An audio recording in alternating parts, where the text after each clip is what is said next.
10h sur LCI, bonjour et bienvenue sur la 15. Très heureux d'être sur ce canal un peu plus près de vous pour vous informer, car ici on ne plaisante pas avec l'information. Alors dans cette émission, on va revenir sur tous les sujets qui vous ont fait réagir, qui nous ont fait gamberger, pour que vous puissiez vous faire votre opinion. Au sommaire, il y a cette question qui fâche. Est-ce qu'on va devoir travailler beaucoup plus longtemps, jusqu'à 66 ans et demi, pour sauver le système des retraites? C'est le rapport choc du corps qui préconise cette solution. En vrai, il dit que nous n'aurons pas le choix. On va en débattre sur ce plateau. L'espérance de vie augmente et justement, à 10h30, on reçoit un immortel, Raphaël Gaillard, médecin, psychiatre et désormais Benjamin de l'Académie française. Il travaille sur l'homme augmenté, le futur de nos cerveaux. On reviendra aussi sur la santé mentale des jeunes qui est en crise. Il parle d'une épidémie d'anxiété.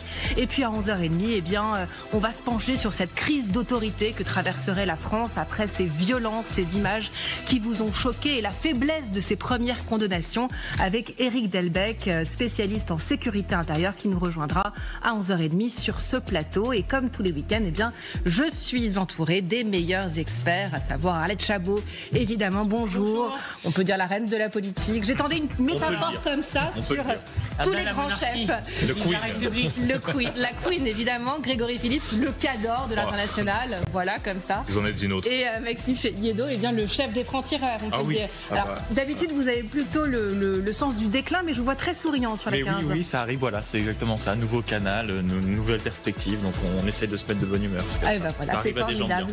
L'humeur est là, à 10h sur LCI, puisque c'est l'heure du journal. Bonjour Mathieu Carman. Bonjour Paola, bonjour à tous. Et à la une, à 10h, pour la deuxième fois en une semaine, un rabbin a été agressé hier à Neuilly-sur-Seine. Élie Lemel était attablé en terrasse lorsqu'il a reçu un violent coup en pleine tête avec une chaise en bois. Le suspect s'est enfui, mais il a été rattrapé par des témoins. Selon ses papiers d'identité, il serait né à Rafah, dans la bande de Gaza. Il a été hospitalisé dans un hôpital psychiatrique. Raphaël Redon avec Georges Brenier. L'agresseur tente de s'enfuir, mais est rattrapé in extremis par des habitants témoins de la scène. Ramené sur les lieux de l'agression, la police l'interpelle à son tour.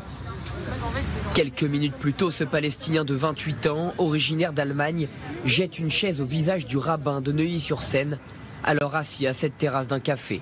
L'arcade encore ensanglantée.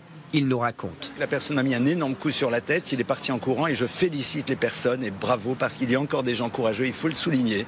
Déjà agressé il y a seulement une semaine à Deauville, le rabbin ne semble plus surpris. Je me promène avec une barbe et avec une kippa, alors j'ose espérer que c'était peut-être pour d'autres raisons, mais j'ai bien l'impression que c'est pour ça. Au soutien de leur rabbin, c'est odieux et il ne faut pas que ça se reproduise pour personne. Les habitants évoquent leur indignation. Je trouve ça dommageable pour une ville tranquille comme Neuilly qu'on ait ce type de problème. À Neuilly, c'est comme partout à l'heure actuelle. La France n'est plus un pays safe pour les Juifs. Un sentiment partagé par le Premier ministre en déplacement à Montpellier. C'est jour après jour que notre pays est en proie à des affrontements qui sont des affrontements haineux. Placé en garde à vue, l'agresseur du rabbin a été transféré dans une infirmerie psychiatrique à Paris. C'est un partenariat inédit. Des entreprises françaises vont produire des drones sur le sol ukrainien. Annonce faite par le ministre des Armées, Sébastien Lecornu, hier soir sur notre antenne. Ces drones seront destinés aux Ukrainiens, mais aussi aux armées françaises. Écoutez-le, interrogé par Margot Haddad pour LCI. On va se lancer dans un partenariat complètement inédit où une grande entreprise produisant des voitures françaises, je ne donne pas le nom parce que c'est à elle de l'annoncer, mais va s'allier avec une PME de défense française sur lequel nous allons armer des lignes de production en Ukraine pour être capable de produire des drones non seulement pour les Ukrainiens, mais également nous allons aussi en faire bénéficier nos propres armées françaises pour avoir en permanence un entraînement tactique opératif qui colle à la réalité de cette ligne de front, y compris en matière de guerre électronique, en matière de distance, en matière de missions téléopérées, en matière d'imagerie, autant de sujets évidemment qui sont très précieux. Et cette annonce intervient alors que plusieurs frappes russes en Ukraine d'une grande ampleur ont fait au moins 5 morts dans la région de Kharkiv et de Kherson. Plus de 17 blessés sont à déplorer. C'est une nouvelle riposte de la Russie après les dernières attaques ukrainiennes sur le sol russe. L'actualité de ce samedi, c'est aussi cette question. Jusqu'où ira l'escalade verbale entre Donald Trump et Elon Musk après la passe d'armes très violente de jeudi soir par message interposé entre le président américain et le milliardaire? Donald Trump est revenu dans son avion sur ces attaques verbales. Le président américain explique qu'il ne pense plus à Elon Musk, qui est étrange. Écoutez-le. Honnêtement, je suis tellement occupé à travailler sur la Chine, à travailler sur la Russie, à travailler sur l'Iran, à travailler sur autant de... Je ne pense pas à Elon.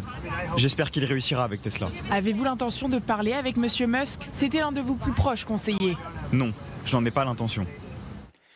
Était-ce la dernière fois que l'on voyait Novak Djokovic sur le court central de Roland-Garros? Le Serbe, vainqueur de 100 titres en carrière et de 24 en Grand Chelem, a été battu en demi-finale hier par l'inarrêtable Yannick Sinner en 3 manches, 6-4, 7-5, 7-6, 3h15 de jeu. Novak Djokovic, qui a longuement profité du public, a assuré que c'était peut-être son dernier match ici à Paris. Écoutez-le.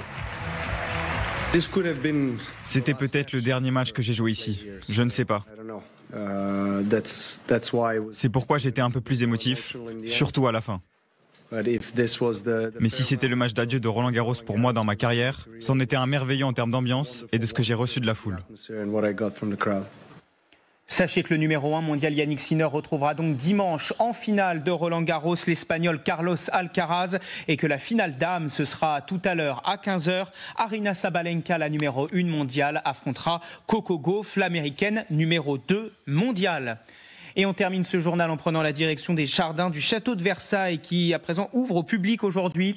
L'un des plus beaux jardins de France est à découvrir à partir d'aujourd'hui pour ce rendez-vous au jardin. C'est la 22e édition. L'objectif, c'est de mettre en avant la protection de l'environnement. Bonjour Suzy Bernard-Ménégus, on vous retrouve avec Julie Janus. Vous êtes justement dans l'orangerie du château qui ouvre ses portes aujourd'hui et demain. C'est ça, nous sommes ici au niveau du parterre de l'orangerie, à quelques mètres seulement du château de Versailles.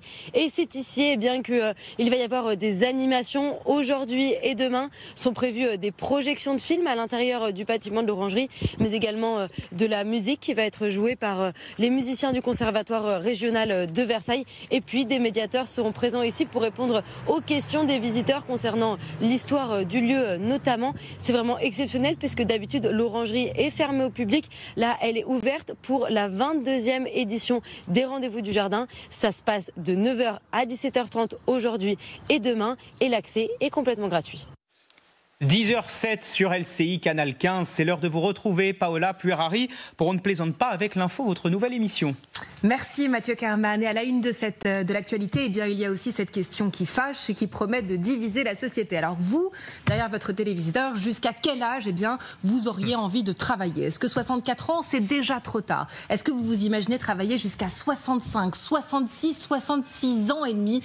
Eh bien, c'est le rapport choc du corps, le Conseil d'orientation des retraites qui préconise cet âge, travailler jusqu'à 66,5 années pour éviter la banqueroute et sauver le système des retraites. Alors vous le savez, les syndicats sont réunis en conclave par François Bayrou dans la dernière ligne droite et c'est à ce moment-là eh bien, que le corps va tirer la sonnette d'alarme pour alerter sur le solde des régimes des retraites. En 2024, c'est 1,7 milliard d'euros, mais il pourrait monter dès 2030 à 6,6 milliards d'euros pour atteindre en 2070 1,4 point du PIB de la France. Et quand on regarde eh bien, l'ensemble des pays européens, on se rend bien compte que l'Europe est à la traîne, qu'énormément de pays comme les Pays-Bas, l'Italie montent jusqu'à 67 ans, que le Danemark eh bien, vient de monter l'âge de départ à la retraite progressivement jusqu'à 70 ans.